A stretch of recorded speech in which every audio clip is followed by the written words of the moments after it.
அலைநீரை கணபதி சரணம் சரணம் அஜமுக குணபதி சரணம் சரணம் அலைநீரை கணபதி சரணம் சரணம் அஜமுக குணபதி சரணம் சரணம் தலைவனின் இணையடி சரணம் சரணம் சரவண பவதுர சரணம் சரணம் தலைவனின் இணையடி சரணம் சரணம் சரவண பவதுர சரணம் சரணம் சிலைமலை உடையவர் சரணம் சரணம் சிவ சிவ சிவ சிவ சரணம் சரணம் சரணம் சிவ சிவ சிவ சிவ சரணம் சரணம் உலை வரும் ஒரு வரை சரணம் சரணம் உமை சிவை அம்பிகை சரணம் சரணம் உலை வரும் ஒரு வரை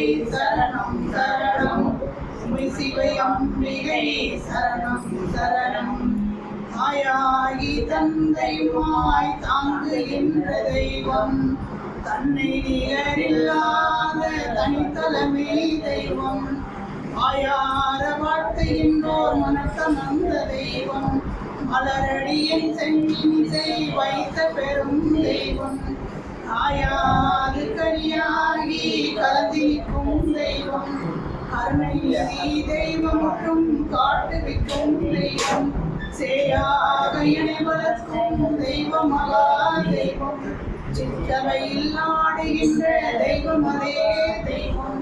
விண்ணப்பம். எல்லாமுடைய அருட்பெரும் ஜோதி அற்புத கடவுளே இது தொடங்கி இக்காலத்தும் சுத்த சன்மார்க்கத்தின் இந்திய தலைகளாகிய சமயங்கள் மதங்கள் மார்க்கங்கள் என்பனவற்றின் ஆச்சார சங்கல்ப விகல்பங்களும் வர்ணம் ஆசிரமம் முதலிய பிரகாச்சார சங்கல்ப விகல்பங்களும் எங்கள் மனதில் பற்றாவண்ணம் அருள் செய்தல் வேண்டும். சுத்த சன்மார்க்கத்தின் முக்கிய லட்சியமாகிய ஆன்மீக ஒருமைப்பாட்டு உரிமை எங்களுக்குள் காலத்தும் எவ்விடத்தும் எவ்விதத்திலும் எவ்வளவும் விலகாமல் நிறைந்து விளங்க செய்வித்தொழல் வேண்டும். எல்லாமாகிய தனிப்பெரும் தலைமை அருட்பெரும் துறை ஆண்டவரே தேவரே திருவள்ளுவர் பெரும் கருணைக்கு வந்தனம் வந்தனம். வாழையடி வாழையென வந்த திருக்கூட்ட மரபை சார்ந்த கையின்பர்களே, தாயை பெரிதும் தயவுடைய தந்தை உலகை உய்விக்க வந்த வள்ளல் ராமலிங்க பெருமானாரின் திருவருளால் இது நடக்கிறது. காய்ந்த வயிற்றுக்கு கஞ்சி வார்ப்பதை கடமையாக அல்ல கடவுள் வழிபாடாகவே கொண்டு வாழ்ந்த தவத்திரு கண்ணியப்படிகளாரின் குருவருளால் இது நடக்கிறது. பக்குவப்பட்ட ஆன்மாக்களாகிய நீங்கள் பங்கேற்பதால் இது அழகுக்கு அழகு சேர்க்கிறது. எத்தனையோ பொழுதுபோக்குகள் இருந்தாலும் கூட இந்த மாலை பொழுதை பயனுள்ள வகையில் கழிக்க வேண்டும் என்கின்ற எண்ணத்தோடு வந்திருக்கக்கூடிய உங்கள் பொன்னார் திருவடிகளை இந்த வள்ளலார் தொண்டு நிறுவனம் வணங்குகிறது, வரவேற்கிறது, வாழ்த்துகிறது. இன்றைய மாலை பொழுதை அல்லது இன்றைய சத்விசாரத்தை அல்லது வியாழந்தோறும் நடக்கக்கூடிய இந்த ஞான வேள்வியில் இன்றைக்கு தன்னுடைய சிந்தனை மலர்களால் அலங்கரிக்க வந்திருக்கக்கூடியவர் அன்புக்குரிய ஐயா ரூபா பாபு அவர்கள். அவர்களை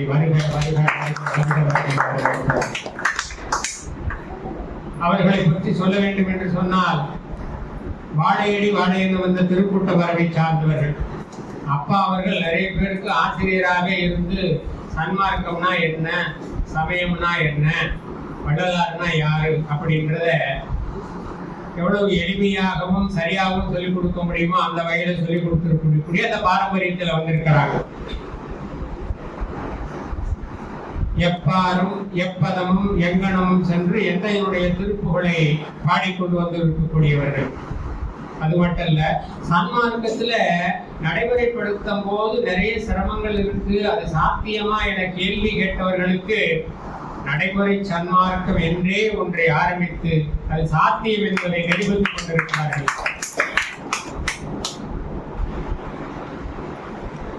சமயம் என்பது சடங்காகவும் சம்பிரதாயமாகவும் நெடுங்காலமாக இருந்து வந்தது என்று சொல்வது சரியா, இருந்து வருகிறது என்று சொல்வது சரியா என்பதை உங்களிடமே நான் விட்டுவிடுகிறேன். Because you are the best judge. ஆனாலும் கூட அவற்றையெல்லாம் புறந்தள்ளிவிட்டு அனில் பெருமான் அவர்கள் 2 சிந்தனைகளை முன்னெடுத்தார்கள். ஒன்று சத்விசாரம், இன்னொன்று பரவகாரம். இது 2ஐயும் நீங்க பிடிச்சிட்டு போங்க, உங்களுடைய நீங்க எங்க போய் சேரணுமோ அங்க நிச்சயமா போய் சேருவீங்க அப்படின்னு சொல்லி சொன்னாங்க. ஒன்று சத்விசாரம், இன்னொன்று பரவகாரம். இந்த சத்விசாரத்தின் பகுதியாகத்தான் இப்பொழுது நம்ம இங்கே இதை சிந்தனையில் கொண்டிருக்கிறோம். மதமாகி மதம் கடந்த வாய்மையாகி, மதமாகி மதம் கடந்த வாய்மையாகி என்று மகாதேவ மாலையிலே ஒரு வரி வருகிறது. மதம் என்றாலும் என்ன, சமயம் என்றாலும் என்ன, வாய்மை என்றாலும் என்ன என்பதை பற்றியெல்லாம் விரிவாக தெளிவாக உங்களுக்கு சொல்வதற்காக அவர் காத்துக் கொண்டிருக்கின்ற காரணத்தினால் நான் அதுக்குள்ளே போக விருப்பப்படவில்லை. தலைப்பு என்னன்னா இதுதான், மதமாகி மதம் கடந்த வாய்மையாகி. உங்களுக்குள்ள நான் நிறைய விளக்கம் சொல்லணும்னு அவசியம் இல்லை. ஏன்னு கேட்டா ஓரளவுக்கு நீங்கள் தேர்ந்தவர்கள், தெளிந்தவர்கள். இந்த அளவிலே இந்த அரங்கத்தை அவர்களிடம் சமர்ப்பணம் செய்துவிட்டு அவருக்கு என் வந்தனத்தை தெரிவித்து, உங்களுக்கும் என் வந்தனத்தை தெரிவித்து அமைகிறேன்.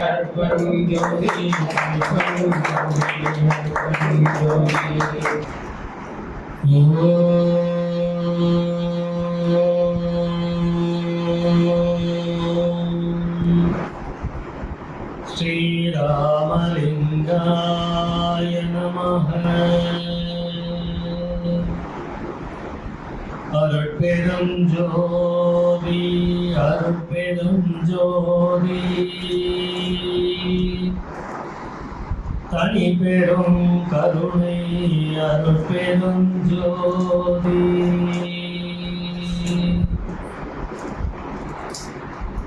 திரு அருள் பிரகாச வளபெருமான் திவ்ய திருவடிகளே சரணம். வள்ளல் மலரடி வாழ்க வாழ்க. எல்லா உயிர்களும் இன்புற்று வாழ்க.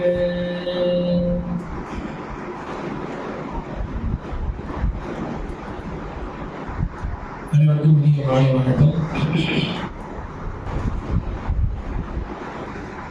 ஒரு அற்புதமான ஒரு தலைப்பு, சித்த சன்மார்க்கத்தை ஒட்டிய ஒரு தலைப்பு. என்ன விசேஷம்னா, இந்த தலைப்பு முதல் திருமுறை மகாதேவ மாலையிலிருந்து கொடுக்கப்பட்டது. 5 திருமுறைகள் படிக்க வேண்டாம்னு சொல்றவங்க எல்லாம் இந்த மகாதேவ மாலையை படிச்சாங்கன்னா இதுதானே 6 திருமுறையில சொல்லியிருக்கிறாருன்னு புரிஞ்சுப்பாங்க.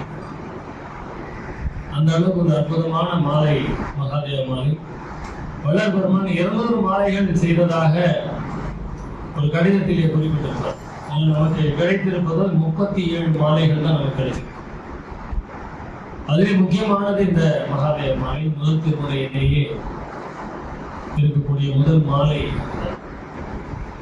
இந்த மகாதேவ மாலையிலிருந்து ஒரு வரியை எடுத்து ஐயா அவர்கள் தலைப்பாக இங்கே இட்டிருக்கின்றார்கள். 10வது பாடல், மகாதேவ மாலையில் 10வது பாடல் இந்த வரி அடங்கி இருக்கிறது. இன்னைக்கு ரொம்ப அற்புதமான நாள். எங்களுடைய குடும்பத்திலே எனது தந்தையார் ஒவ்வொரு வருடம் வள்ளல் பெருமானுக்கு விழா எடுப்பது வழக்கம். அந்த வகையிலே இன்றும் ஆழ்வார் திருநாள் முகாமண்டபத்திலே காலை 6 மணி தொடங்கி 5 மணி வரை விழா நடைபெற்றது. 50வது வருட விழா இன்று வள்ளல் பெருமானுக்கு. 50 வருடமாக ஒவ்வொரு வருடமும் விழா எடுத்துக் கொண்டு வந்திருக்கிறார். அந்த குடும்பத்தில் நான் பிறந்திருக்கிறேன் என்பது ஒரு பெரிய பெருமை, பெரிய பாக்கியம், பெரிய புண்ணியம். ஐயா சொன்னாங்க, இந்த மாதிரி வாழையடி வாழையற அந்த திருக்கூட்ட மரபினை அடியின் பிறக்க வைத்த வள்ளல் பெருமானுக்கு நன்றி பாராட்டி, வள்ளல் பெருமானை பற்றி எங்களுக்கு மிகவும் அற்புதமாக எங்கள் தந்தையார் வேறு யாரும் சொல்லாத அளவு வள்ளல் பெருமானை பற்றி எங்களுக்கு அறிவூட்டி வளர்த்து இருக்கின்றனர்.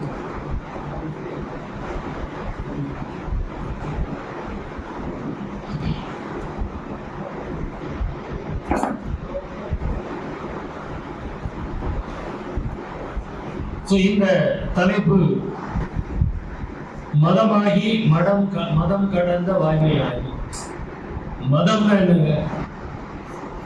மதம்ங்கிற வார்த்தையை நம்ம எதிர கேள்விப்பட்டிருப்போம், கொஞ்சம் எல்லாரும் கலந்துருக்கோம். தனியா நான் மட்டும் பேசிட்டு இருந்தா ரொம்ப போராடிக்கும். கொள்கை இலக்கணத்தை பற்றி சொல்றேன். மற்றபடி மதம்ங்கிற வார்த்தையை நம்ம எங்க கேள்விப்படுறோம்?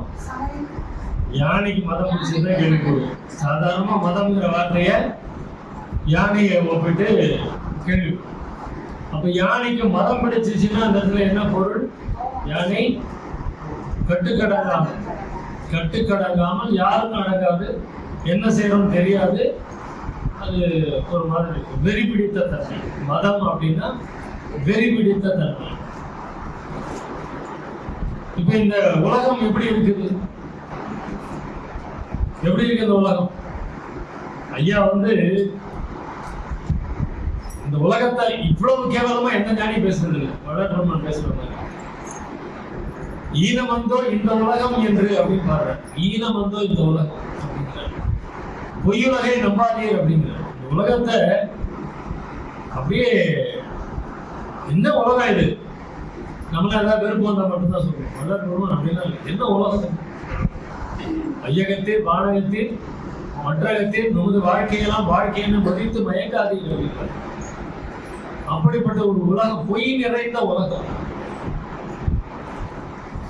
ஒருமையுடன் எனது திருமலனை நினைக்கின்ற உத்தமனம் உறவு வேண்டும். உள்ளொன்று வைத்து புறமொன்று பேசுவார் உறவு கலவாமை வேண்டும். இந்த வரி நம்மளால் கடைபிடிக்க முடியுமா?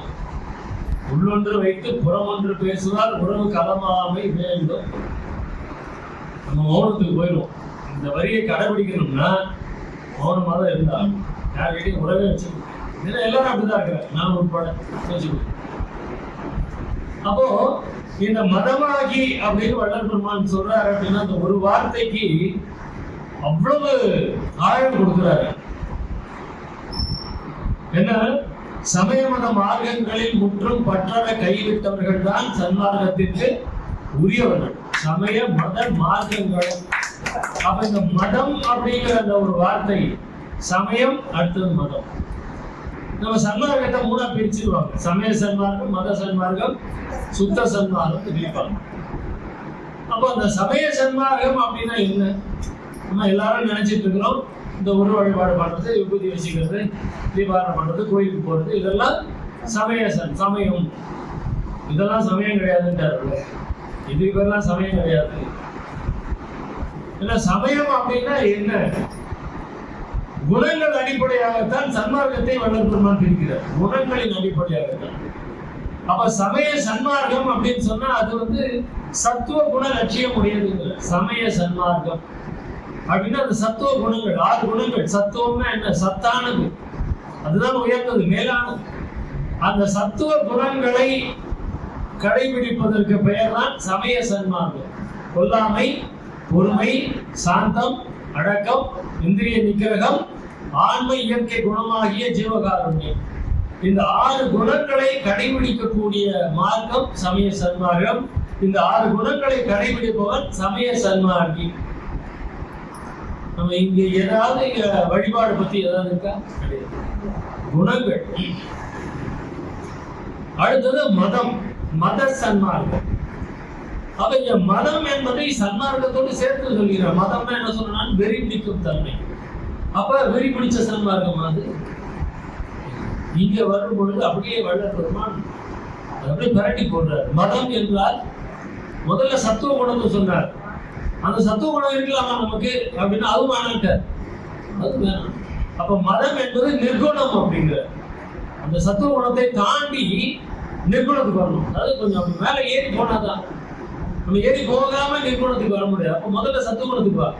இப்ப நம்ம எல்லாம் வந்து கீழே இருக்கிறோம், பூமியோடைய பரப்புக்கு பாதாளத்தில் இருக்கிறோம். அப்ப மேலே ஏறணும்னா என்ன பண்ணணும்? முதல்ல பூமி தளத்துக்கு வரணும். முதல்ல மைனஸ்ல இருக்கிறோம், 0 வரணும். அதுக்கப்புறமா தான் மேலே போகும். அப்ப அந்த மாதிரி அந்த சத்துவ குணத்துக்கு வா முதல்ல, அப்புறமா நிற்கணும், அப்புறமா போகலாம் அப்படின்னு. அப்ப அந்த மதம் அப்படின்னு சொல்லப்பட்டது இந்த வெறிபிடிக்கும் தன்மை அப்படிங்கிறத அப்படியே மாற்றி ரொம்ப அமைதியான தன்மை, நிர்குணம். நிர்குணம்னா என்ன அர்த்தம்? எந்த குணமும் நமக்கு இருக்கக்கூடாது, எந்த குணமும் இருக்காது. ஓடும் பொருளும் ஒன்றாய் கண்டு ஓப்போய் வருக அப்படின்னு வள்ளல்களை பத்தி அடியார் பார்க்கணும். அப்போ அந்த எந்த குணமும் இல்லாமல் நிர்குணமாக இருக்க வேண்டும். அது எப்படி முடியும்? நிர்குணமாக இருக்க முடியுமா? நிர்குணம்னா என்ன? நிர்குணம்னா என்ன? ஏதாவது ஒரு குணத்தோட தான் நம்ம இருக்கிறோம். சரி, இப்ப பாவ புண்ணியம்னு ஒரு கணக்குக்கு போறோம். நம்ம புண்ணியம் பண்ணணுமா பாவம் பண்ணணுமா? பாவம் பண்ணக்கூடாதுன்னு எல்லாருக்கும் தெரியும். புண்ணியமும் பண்ணக்கூடாது. புண்ணியம் பண்ணாலும் அதனுடைய பலனை அனுபவிப்பதற்கு கருவி மாத்தி மாத்தி கருவி. அழகா சொல்றாங்க, காமியமா இல்லாம நிஷ்காமியமா இருக்கணும். மனுமுறைகள வாசகம் படிச்சா அந்த வாசகம் தெரியும். அப்ப புண்ணியம் பண்ணணும், அந்த புண்ணியத்தினால நமக்கு வினை ஏற்படாம பண்ணணும். அது எப்படி சாத்தியம்? எல்லாம் இறைவன் செய்ய. நான் செய்யறேன்னு நினைச்சா வினை உண்டு.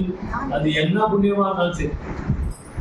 அவன் ஏதோ படியளக்கிறான், நான் வெறும் கருவிதான் அப்படிங்கிற நினைப்போட எந்த விதமான எதிர்பார்ப்பும் இல்லாமல் செய்கின்ற புண்ணியத்துக்கு வினை சேராது. அதுதான் உண்மையான புண்ணியம். அப்ப அந்த புண்ணியத்தை நம்ம பண்ணணும்.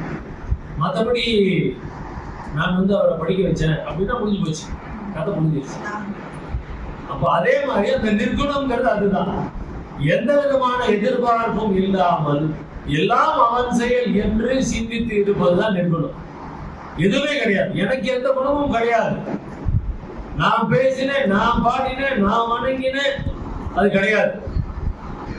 பாட்டுவித்தால் பாடுகின்றேன், பணிவித்தால் பணிகின்றேன், பதியே நின்னை கூட்டுவித்தால் கூடுகின்றேன், குழைவித்தால் குழைகின்றேன், குறித்த ஊனை ஊட்டுவித்தால் உண்கின்றேன், உறக்குவித்தால் உறங்குகின்றேன். இதுதான் நிர்குணம். எனக்கு தெரிஞ்சவர்கள் நிர்குணத்துக்கு இதுதான் வரும். எனக்குன்னு எதுவும் கிடையாது, எந்த குணமும் எனக்கு கிடையாது. அவன் பாட சொன்னா நான் பாடுறேன், அவன் பேச சொன்னா நான் பேசுறேன். எந்த எந்த படியும் கிடையாது, எல்லாம் அவன் செய்யும். அதுதான் நிர்குணம். அப்ப இந்த யானைக்கு மதம் பிடிச்சதுங்கிறதுக்கும் இந்த மத சன்மார்க்கம்ன்றதுக்கும் எவ்வளவு வித்தியாசம் இருக்கும்.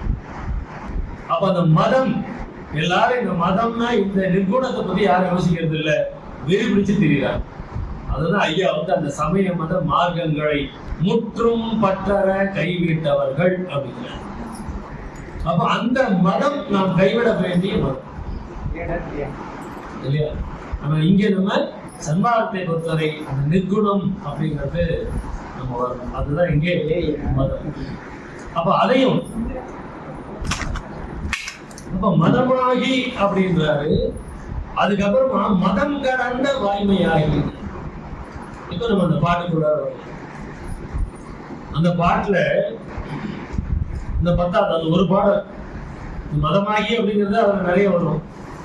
அதுக்கு முதல்ல இதுக்கெல்லாம் அடிப்படை சமயம் மதம் எதா இருந்தாலும் அடிப்படை ரொம்ப அழகா ஆரம்பிக்கிறார். வாயாகி. என்ன வாயிலாய் வழி சொல்லுவோமா இல்லையா? வாயாகி. வாய் நமக்கு இருக்கணுமா இருக்கக்கூடாது? இருக்கணுமா இருக்கக்கூடாது? பயமா இருக்கு. என்ன சொன்னாலும் என்ன மறுப்பாம்புல இருக்கக்கூடாது.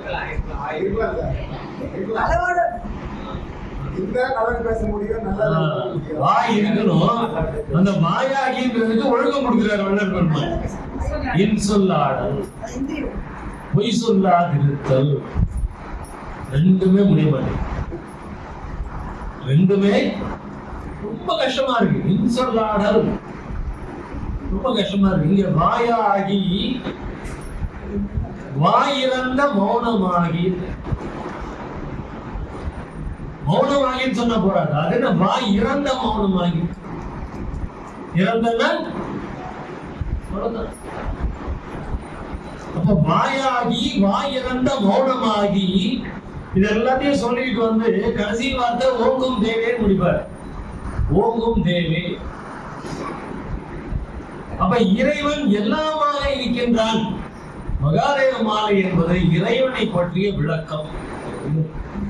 அத்துணை பாடல்களும் இறைவன் எப்படிப்பட்டவன், எத்தன்மையானவன், அவனுக்கும் நமக்கும் என்ன உறவு என்பதை விளக்கக்கூடிய அற்புதமான மாலை இந்த மகா தேவ மாலை. மகானாலே மகாதேவ மாலையும் படிப்போம். மகாதேவ மாலை இல்ல, மகா தேவ மாலை. பேர்பட்ட மாலை. நம்ம அந்த அளவுக்கு அந்த ஒவ்வொரு எழுத்துக்கும் வள்ளல் பெருமானுடைய ஒவ்வொரு எழுத்துக்கும் ஆழம் இருக்கிறது, அர்த்தம் இருக்கு. இது மகாதேவ மாலை. நமது மந்திரம் எப்படிப்பட்ட மந்திரம்? அதெல்லாம் மந்திரம். நமது மகா மந்திரம். அப்ப இந்த மகாதேவ மாலையிலே வள்ளல் பெருமான் இறைவன். இப்ப நம்மளாம் பேசிட்டு இருக்கிறோமே, யாரோட வாயில பேசுறோம்? எல்லாமே இறைவனுடைய செயல், அத்தனையும் இறைவனுடைய செயல்பாடு. அப்ப வாயாகி வாய் இறந்த மௌனமாகி. வாய் இருக்கணும், வாய் இல்லாமலே இருக்கும். எப்ப வாய் இருக்கணும்? எதை பேசுறதுக்கு வாய் இருக்கணும்? இறைவன் புகழை பாடுவதற்கு இந்த வாய், இறைவன் புகழை பேசுவதற்கு இந்த வாய், அடியார் சீர் கேட்பதற்கு இந்த காது, அடியார் சீர் பேசுவதற்கு இந்த வாய்.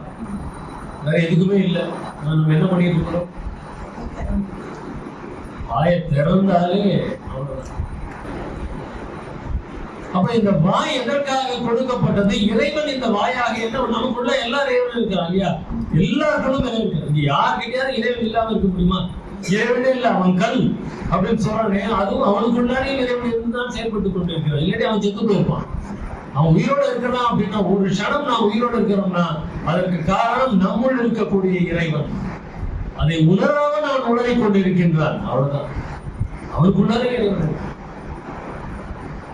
அப்ப எல்லாருக்குள்ளும் இறைவன் இருந்து கொண்டிருக்கின்றான். அப்ப அத்தனையும் இறைவன் தான். அத்தனையும் இறைவன். நம்ம ஒரு நேரம் தவிர மற்ற எல்லா நேரமும் இறைவனை சிந்தித்துக் கொண்டே இருக்கணும். எந்த நேரம்? மலஜலம் கழிக்கும் நேரம் தவிர. மலஜலம் கழிக்கும் போது இறைவனை சிந்திக்க கூடாதுங்கிற. ஏன்? என்ன அது கழிவு? முக்கியமான நேரம் அந்த மலஜலம் கழிக்கிற நேரம். அந்த நேரத்துல அந்த சிந்தனையில இருந்தாலும் அது சரியா பற்ற கழி. அந்த நேரத்துல இறைவனை நினைக்காதே சொல்றாரு. அந்த நேரம் தவிர மற்ற அனைத்து நேரமும் நாம் இறை சிந்தனையோடு இருக்கணும். நினைத்த போதெல்லாம் நின்னையே நினைத்தேன், நினைப்பட நின்ற போது என்னை தனியாக்கி நின்கனையே நின்றேன். ஏன்னா நம்ம இறைவன் சமூகத்துல தான் நம்ம இருக்கிறோம். நம்ம அவனை நினைக்கல அப்படின்னா கூட அவனுடைய சமூகத்திலேயே தான் இருக்கணும். நினைத்த போதெல்லாம் நின்னையே நினைத்தேன், நினைப்பட நின்ற போது என்னை தனியாக்கி, தனியா இல்ல நின்கலே நின்றேன்.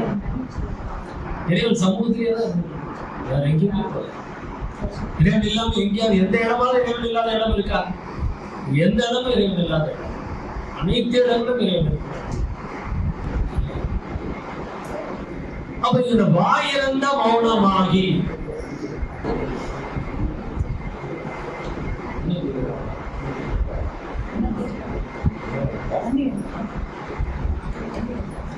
அப்ப இந்த மௌனம் அப்படின்னு சொல்லும் பொழுது இந்த வாய் இறந்த மௌனமாகி நீ அந்த சொல்ற. இந்த மௌன விரதம்னு எல்லாரும் இருப்பாங்க, பார்த்துருக்கீங்களா? யாராவது மௌன விரதம் இருக்கீங்களா? தைரியமா சொல்லுங்க, எந்த பெரிய விஷயம் கிடையாது. மௌன விரதம் யாருமே இல்லை, ரொம்ப சந்தோஷம். மௌன விரதம் இருப்பாங்க, சைகையில் ஏதாவது செய்வாங்க, சத்தம் மட்டும் வராது, வாயை செய்வாங்க. அதுக்கு பேர்லாம் மௌனம் இல்லை, மௌன விரதம் இல்லை. மௌன விரதம்னா என்ன இருக்கும்? வாய் செத்து போயிருக்குங்கிற. வாய் இறந்த மௌனமாகி. மௌன விரதம் அதுதான், ஒண்ணுமே பண்ணக்கூடாது, அமைதியா இருக்கணும், அவ்வளவுதான். யாரும் நம்ம கிட்ட வரவே கூடாது. அப்பதான் மௌனம் இருக்க முடியும். வீதி காட்டுறது அதுக்கு பேசிடலாம், செய்ய காட்டுறது இதுக்கு பேசிடலாம், அதுக்கு பேரெல்லாம் மௌனம் இருந்தது கிடையாது. மௌனம் அப்படின்னு சொல்லும் பொழுது மனமே செயல்படக்கூடாது. எண்ணங்கள் அற்ற நிலை. அதுதான் உண்மையான மௌனம். அதுதான் உண்மையான மௌன விரதம்னு சொல்றாரு. அப்ப இங்கே வாயாகி வாயிறந்த மௌனமாகி மதமாகி மதம் கடந்த வாய்மையாகி. மதம் அப்படின்னா வள்ளல் பெருமான் நம்ம கலோக்கியெல்லாம் சொல்றோம், வச்சு செய்வாரு அப்படின்னு. அந்த மாதிரி வள்ளல் பெருமான் செய்வார்.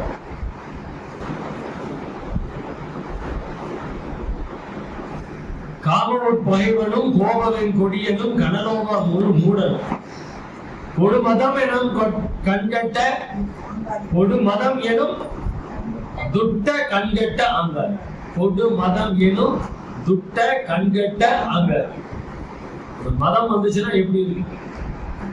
பொது மதம் எனும் துட்ட கண்கட்ட ஆங்காரி. ஆங்காரின்னு என்ன?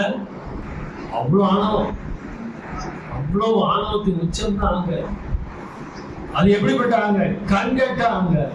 கண்ணு ஒண்ணு தெரியாது, கண்ணு ஒண்ணு தெரியாது. அது எப்படி? துட்ட கண்கட்ட. துஷ்டம், துஷ்டனை கண்டா எங்க இருக்கணும்? தூரம் இருக்கணும். துட்ட கண்கட்ட ஆங்காரி. எது இது? அந்த மதம், பொது மதம். அந்த வெறி பிடிச்ச யானை கிட்ட வந்தாரா? பொது மதம் எனும் துட்ட கண்கட்ட ஆங்காரி. அதை நம்ம பற்றலாமா? மதம் அப்படின்னு இப்ப என்ன சொல்ல வர்றாரு? ஒரு பொருள் மேலேயோ இல்ல ஒரு சமயத்து மேலேயோ எது மேலேயோ அந்த அளவுக்கு நம்ம ஒரு பற்று வைத்துக் கொண்டு, இது காமம் கடந்து மோகம்ன்ற நிலையை பத்தி இதுக்கு உதாரணம் கொடுக்கல. பற்று, ஆசை, அது ஒரு பொருளின் மீது எழுவது ஆசை, அதை அடைய நினைப்பது காமம், அதை தன்வசப்படுத்த எழுவது மோகம். தன்வசப்படுத்த எழுவது மோகம், அதுதான் மதம். அது என் கண்ட்ரோல்லே இருக்கணும், அது என் வசம், என் கண்ட்ரோல். அது அடைய நினைக்கிறது கூட காமம் தான், முடிஞ்சிச்சு. ஆனா அந்த மோகம்ங்கிறது தன்வசப்படுத்த எழுவது மோகம் அப்படின்னு சொல்றாங்க. அப்ப இந்த மதம் அப்படிங்கிறது அதுதான், எல்லாத்தையும் அதுதான். இப்ப நான் விபூதி வச்சுக்கிட்டு இருக்கேன் அப்படின்னா இதுதான் சிறந்தது, சைவம் தான் சிறந்ததுன்னா ரொம்ப சந்தோஷம். சைவம் சிறந்தது ரொம்ப சந்தோஷம். இந்த சைவம் தான் சிறந்ததுன்னா உரைக்குது, சரி அதுவாவது பரவாயில்ல. வைணவம் சிறந்தது அல்லன்னா முடிஞ்சிச்சு. அப்ப இங்க மதம் பிடிச்சிருக்கு, மதம் பிடிச்சிருக்கு. அப்ப அந்த மதம் அப்படிங்கிற அந்த பிரச்சனை, அந்த வெறியை பிடிக்கக்கூடாது. அதனால்தான் சமய மத மார்க்கங்களை முற்றும் பற்றன கைவிட்டார். அது மேல பற்று இருக்கக்கூடாது. பற்று இருந்துச்சுன்னா அப்படிதான் வெறி பிடிச்சிட்டு தெரியும், வெறி பிடிச்சிட்டு தெரியும். அந்த வெறி இருக்கலாமா? மனமான ஒரு சிறுவன் மதியான குருவையும் மதிக்கிறான். மனத்தை பத்தி சொல்றாரு. நான் சின்ன பிள்ளையில படிக்கும் போது மனமான ஒரு சிறுவன் சின்ன பசங்க கல்யாணம் பண்ணுவாங்க அப்படின்னு நினைச்சுக்கிட்டேன். நான் சின்ன பிள்ளையில இந்த பாட்டை படிக்கும் போது எனக்கு அப்படிதான் ஞாபகம் வரும். மனமான ஒரு சிறுவன் கல்யாணம் ஆயிடுச்சா யாரையும் மதிக்க மாட்டான் அப்படின்னு நான் நினைச்சிட்டு இருந்தேன்.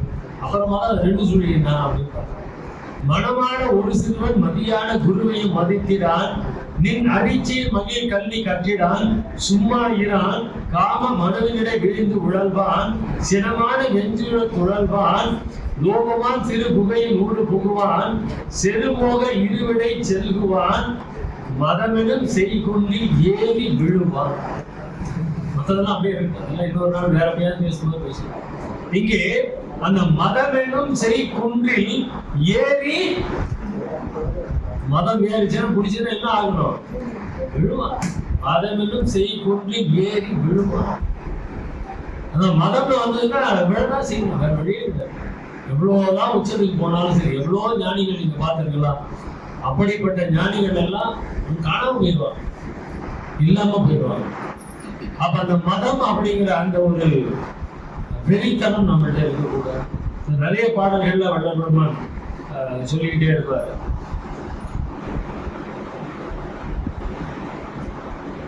அந்த மதம் மதம் முறை மோகமும் மற்றவும் ஆங்காங்காது அப்படின்னு சொல்லி பண்றாரு. மதம் புரை மோகம், இப்பதான் சொன்னேன் மோகம்னு சொல்லி. அந்த புரைனா என்ன அர்த்தம்? புரையோடுதல் கேள்விப்பட்டிருக்கீங்க. செம்பு என்ன ஆகும்? செம்பு பாத்திரத்துல டெய்லி கழுவுனா என்ன ஆகும்? ஏறிட்டு அதை டெய்லி செம்புல தண்ணி குடிக்கிறது ரொம்ப நல்லது உடம்புக்கு.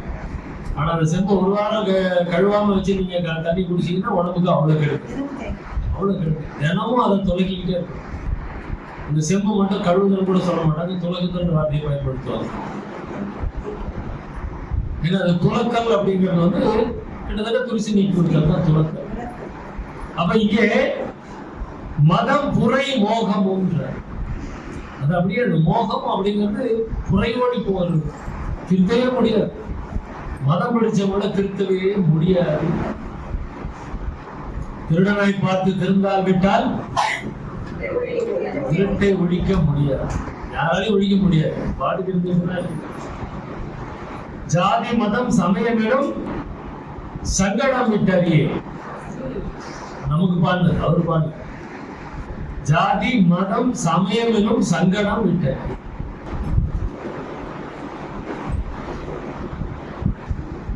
கோபமே வருமோ, காமமே வருமோ, கொடிய மோகங்களே வருமோ, சாபமே வருமோ, தடை மதம் வருமோ.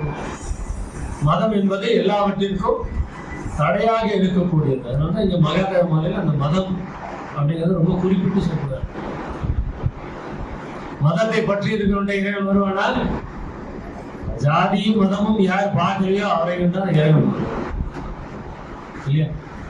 அப்போ ஜாதி மதம் சமயங்களும் சழக்கையும் விட்டு அடக்கி, இந்த மாதிரி நிறைய அந்த மதத்தை பத்தி வள்ளல் பெருமான் நிறைய சொல்லியிருப்பார். அப்ப இந்த மதம் கடந்த வாய்மையாகி அடுத்தது இந்த மதமாகி, சரி அந்த மாதிரி மதம் பிடிச்சிருக்குது, அது மட்டும் யாரோட செயல்? அது மட்டும் யாரோட செயல்? அதுவும் இறைவன் செயல். கடவுளே இல்லைன்னு சொல்றானே, அது யாரோட செயல்? அதுவும் இறைவன் செயல். அந்த பக்கம் ஒருத்தனை உருவாக்கிக்கிட்டே இருப்பார். இப்ப நடந்துட்டு இருக்கு இல்லையா, வள்ளலார் 200 இருந்து ஒன்று நடந்துகிட்டு இருக்கு. அந்த பக்கம் ஒருத்தனை உருவாக்கிக்கிட்டே இருப்பாரு. ஏதோ பண்ணிக்கிட்டே இருப்பான், இருக்கிற மாதிரி இருக்கும். ஆனா அவனால ஒண்ணும் பண்ண முடியாது. ஒரு செங்கல் கூட இன்னும் அங்க வைக்க முடியல. அவ்வளவுதான், ஏதோ பண்ணிக்கிட்டே இருப்பான், அவ்வளவுதான், ஒண்ணும் நடக்காது. அப்ப இங்கே அந்த மதமாகி மதம் கடந்த வாய்மையாகி, வாய்மைன்னா என்ன அர்த்தம்? வாய்மைனா தூய்மை, சத்தியம், யாருக்கும் தீங்கு சொல்லாத இருக்க, தீங்கு நினையாத இருக்க. அந்த வாய் மை கொஞ்சம் அப்படி மாத்திக்கலாம். வாய் மெய் எப்படி படிக்கும் போது ஒரு வாய் மெய். அப்ப அந்த வாயில மெய் மட்டும்தான் வர வேண்டும். வாயில என்ன வரணும்? மெய் தான் வரணும். அதுக்கு பேர் தான் வாய். அதுக்கு பேர் தான் வாய் மெய். மெய் மட்டும்தான் இருக்கணும். மெய்னா என்ன? உண்மை. நம்மகிட்ட உண்மை இருக்கா? இரக்கம் இருக்கா? இருக்கு. உண்மை இரக்கம் இருக்கா? பதில் சொல்ல மாட்டோம். அன்பு இருக்கா? இருக்கு. உண்மை அன்பு இருக்கா? பதில் சொல்ல. அப்போ அங்க நின்று போயிடும். இரக்கம் இருக்குன்னா எல்லாரும் பயங்கரமா கை தூக்குவோம். உண்மை இரக்கம் இருக்குதான்னா கை தூக்க முடியாது. ஏன்னா உண்மைங்கிற வார்த்தை வந்துச்சுன்னா நம்மளால ஒத்துக்க முடியாது. ஏன்னா உண்மைக்கு அவ்வளவு ஆழம், அவ்வளவு அர்த்தம் உண்மை. அப்ப இந்த வாய்மை அப்படிங்கும்போது மதம் கடந்த வாய்மை. மதம் கடந்தாதான் அங்க வாயில மெய் இருக்கு. மதம் இருக்கும்போது வாயில மெய் இருக்க. அப்ப இறைவன் எப்படிப்பட்டவன்? மதம் கடந்த வாய்மையானவன். அவங்கிட்ட எதுவும் கிடையாது, அவங்கிட்ட பொய்யே கிடையாது, அவங்கிட்ட துன்பமே கிடையாது, தூய்மை மட்டும்தான் இறைவன் இருக்கு. அப்ப மதம் கடந்த வாய்மையாக இருப்பவன் யாரு? மதம் கடந்த வாய்மையாகி இருப்பவன். காயாகி பழமாகி மற்ற கருவி கரணாதிகள் கலப்பாய். இறைவன் காயாகி இருக்கிறானா? காயினா என்ன? நிறைய வார்த்தை நம்மளுடைய செடியில பறிக்கிறது காய் அதெல்லாம் கூட சொல்லலாம். இன்னும் ஒரு காய்கள்லாம் என்ன? கோபப்படுத்து காய் எரிஞ்சு விழுந்துடும். அப்ப இறைவன் காயாகின்னு என்ன அர்த்தம்? இறைவன் காயாக இருப்பானா? இருப்பான். அறக்கருணையும் தனி மரக்கருணையும். அப்ப அந்த மரக்கருணையின் போது இறைவன் எப்படி இருக்கிறான்? காயாகி. நம்ம சாதாரணமா இறைவனை வந்து சொல்ல முடியாது அந்த மாதிரி. ஆனா அந்த மரக்கருணை அப்படின்னா அந்த இடத்துல அந்த துட்டர்களை அழித்தே தீர வேண்டும். எல்லா அவதாரங்களும் எதுக்கு இறைவன் எடுத்தான்? அவதாரங்கள் அத்தனை அவதாரங்கள் இறைவன் எதுக்காக எடுத்தான்? அசுரர்களை அழிப்பதற்காக. அப்ப அவங்க கிட்ட எப்படி இருக்கிறான் இறைவன்? மரக்கருணை. அதையும் மரக்கருணைங்கிறார். ஏன் அழிச்சதுக்கு அப்புறம் அவங்களை ஆட்கொள்கிறார். யார் அழிக்கிறாரோ அவங்களை ஆட்கொள்றாரு. இந்த யாரு யாரோ ஒரு சாபம் கொடுக்குறாங்க. அது வந்து அடுத்த பிரிவுல நீ என்ன அடையணும் அப்படின்னா, நீ சீக்கிரமா அடையணும்னா என்ன வெறுக்கிற மாதிரி இருந்தா சீக்கிரமா அடைஞ்சிருவ. என்னை புகழ்ந்து நீ என்ன போட்டி போட்டு வாழ்ந்துட்டு லேட்டா அடையணும். உனக்கு எந்த பிரிவு வேணும்னு கேட்டாரா? யாரு?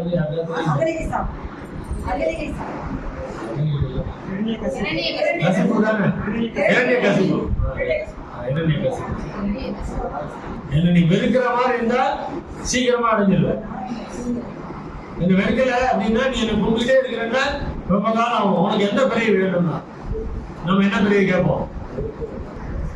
ஐயோ உன்னை வெறுக்கிறதா? ஆண்டவனை வெறுக்கலாம் கூடாது. உன்னை வெறுக்கிற மாதிரிலாம் பிரிவே வேணாம் அப்படின்னு. ஆனா அவர் என்ன கேட்டாரு? உன்னை நான் வெறுக்கிறேன், எவ்வளவு வெறுக்க முடியுமோ வெறுக்கிறேன், சீக்கிரமா உன்னை நான் அடையணும். இதுல என்ன விசேஷம்னா அவன் தான் இறைவனை அதிகமா நினைச்சுட்டு இருந்தான். அவன் தான் இறைவனை அதிகமா நினைச்சுட்டு இருந்தான். ஒவ்வொரு நொடி பொழுதும் இறைவனை நினைச்சுட்டு இருந்தது யாருன்னா இறைவனை வெறுத்தவன் தான். இந்த கடவுள் இல்லைன்னு சொல்லிட்டே இருக்கிறான் பாருங்க. அவன் அதிகமா இறைவன் நினைப்பாங்க. எந்த கோயில பார்த்தாலும் நம்மளால வந்து இப்ப சன்மார்க்கத்தில் இருக்கிறோம், வள்ளல்பெருமானை பார்த்த மட்டும்தான் அப்படியே கை வைத்து கும்பிடுவோம். ஆனா அவன் இருக்கிறான் பாருங்க. எந்த கோயில பார்த்தாலும் அடைச்சி இல்லடா கடவுள் அழைச்சிட்டு எல்லா கடவுளை பத்தி சிந்திச்சுட்டே இருப்பான் அவங்களுக்கு இல்லையா? அந்த மாதிரி அந்த இரண்யகாசிப்பு இறைவனை வெறுத்து எனக்கு சீக்கிரமா உன்னை அடையணும், அதுக்கு நான் என்ன வேணாலும் செய்ய வேண்டாம், அதுக்கு என்ன வேணாலும் செய்ய. அந்த மாதிரி இங்கே அந்த காயாகி அப்படின்னு சொல்லும் போது இறைவன் அந்த இடத்துலயும் ஒரு கருணை தான் இறைவன் கொடுக்கிறார். துன்பளித்தாங்கே சுகமளித்து உயிர்களை. அப்ப இறைவன் நமக்கு துன்பத்தை கொடுக்கிறானா?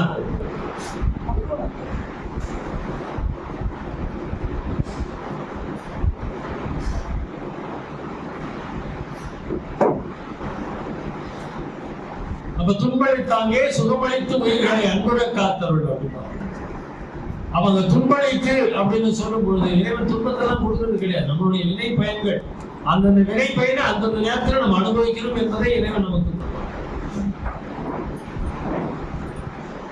அப்ப துன்பளித்து அப்படின்னு சொல்லும் போது அந்த துன்பத்தை இறைவன் நமக்கு உருவாக்குவது கிடையாது. தீதும் நன்றும் எப்போது நமக்கு வரணுங்கிறத அவன் தீர்மானிச்சுக்கணும். ஆனா கண்டிப்பா அது நம்ம சம்பாதிச்சதுதான், நம்மளுடைய சொத்து தான் எல்லாமே. அது எந்தெந்த நேரத்துல நமக்கு கிடைக்கணும். இப்ப அதனாலதான் துன்பளித்தாங்க. அப்ப இறைவன் துன்பமே அளிக்க மாட்டான். இறைவன் துன்பமே அளிக்க மாட்டான். நாம் சேர்த்து வைத்திருக்கக்கூடிய வினைகளை எப்பொழுது நாம் அனுபவிக்கணுமோ அப்பொழுது அதை கொடுத்து, ஆனால் அதை நமக்கு அடுத்து சுகம் அளித்து அதிலே இருக்க விட மாட்டான், சுகத்தையும் கொடுத்து. அப்ப காயாகி பழமாகி அந்த சுகம் அளித்து. அப்ப இறைவன் அந்த இடத்துல நமக்கு அறக்கருணை. இப்ப நம்மெல்லாம் சன்மார்க்கத்துல வந்திருக்கிறோம், வள்ளல்பெருமானை தெரிஞ்சிருக்கிறோம்னா அது என்ன? இறைவனுடைய அறக்கருணை. அவன் நம்மே வைத்திருக்க கருணை தான். நாம இங்கெல்லாம் தேடி வரல, நாம யாரும் சன்மார்க்கத்தை தேடி வரல, வள்ளலாரை பிடிச்சிட்டு இல்ல, அவர் தான் நம்மளை பிடிச்சிட்டு இருக்கிறார். அவர் பிடிச்சதுனால இப்ப இங்க வந்து உட்கார்ந்துட்டு இருக்கிறோம். நாம அவரை பிடிக்கிறதா எப்பயுமே இந்த ஆத்த கடக்கும் போதெல்லாம் சொல்லுவாங்க, இந்த குரங்கு பிடியும் பூனை பிடியும். இல்லையா? மார்க்கர் நியாயம், மார்க்கர் நியாயம் சொல்லுவாங்க. நமக்கு எது வேணும்? குரங்கு புடியா, பூனை புடியா? பூனை பார்த்துருக்கீங்களா? பூனை வந்து குட்டிய அது கவிக்கிட்டு போகும். குரங்கு குட்டி என்ன பண்ணும்? குரங்கு குட்டி தான் பிடிச்சிட்டு இருக்கும். குரங்கு அதை பத்தி கவலையப்படாது. இந்த குட்டியை பத்தி குரங்கு கவலையப்படாது. இந்த குட்டி தான் கெட்டியா பிடிச்சிட்டு இருக்கும். கிடக்கும் போது ஒரு குழந்தை சொல்லிச்சு, அப்பா நீ என் கையை கெட்டியா பிடிச்சிக்கோ அப்படிங்கிறார் அப்பா. அந்த பொண்ணு, என் கையை நீ கெட்டியா பிடிச்சிக்கோ. அது இல்ல நான் உன் கையை பிடிக்கணும்னா நீ என் கையை பிடி. ஏன்மா? நான் உன் கையை பிடிச்சேன்னா எப்போ வேணாலும் நான் விட்டுருவேன். நீ என் கையை பிடிச்சேன்னா பத்திரமா என்ன கூட்டிட்டு போவ. இந்த நம்ம ரோட்ல எல்லாம் கூட நம்ம நடக்கும் போது குழந்தை வந்து நம்ம கையை பிடிக்க முடியும். நாம தான் குழந்தைய கையை பிடிச்சி நடத்தி முடியும். தெரிஞ்சுக்கணும். ஏன்னா நாம தான் அதை விடாம கெட்டியா பிடிச்சிக்கணும் இல்லையா? அந்த மாதிரி இறைவன் வந்து அங்கே தொன்பளித்தாங்கே சுகமளித்து உயிர்களை அன்புட. அப்ப இங்க காயாகி அடுத்து பழமாகி கனியாகி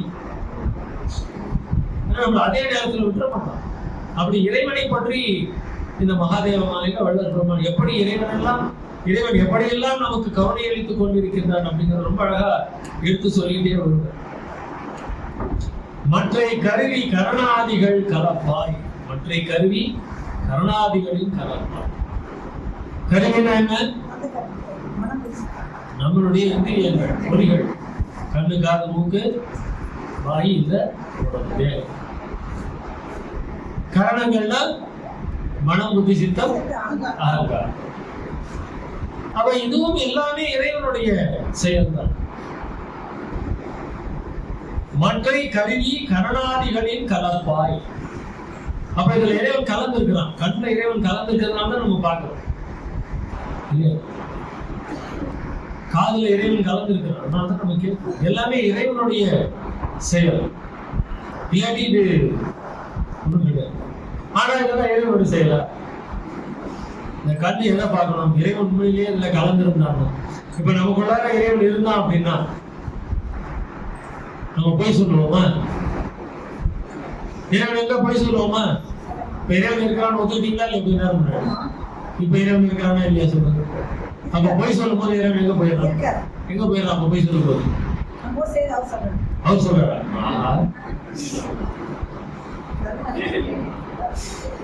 இதுல ரொம்ப அழகா பகவத்